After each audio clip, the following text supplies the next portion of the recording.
আল্লাহকে ভয় করো। ইত্তাকুল্লাহ, ইত্তাকুল্লাহ, ইত্তাকুল্লাহ।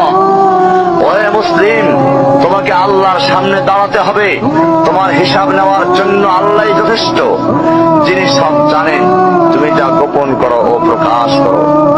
তোমাকে অবশ্যই মৃত্যু বরণ করতে হবে। যখন তুমি দুনিয়ার সব কিছু ছেড়ে চলে যাবে, শুধু তুমি আখিরাতের জন্য যা সঞ্চয় করেছো তা নিয়ে সাবধান হও তোমার শেষ আমলের ব্যাপারে। তুমি জানো না কখন তোমার শেষ মুহূর্ত। তুমি কি প্রস্তুত মৃত্যুর জন্য? তুমি কি প্রস্তুত কবরের সওয়াল জবাবের জন্য?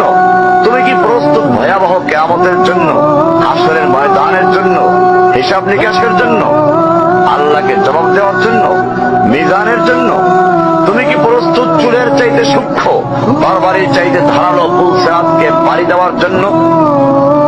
ভয়ঙ্কর তুমি জাহান্নামের ভয়ঙ্কর আযাব থেকে আত্মরক্ষার জন্য কাজ করছো তো?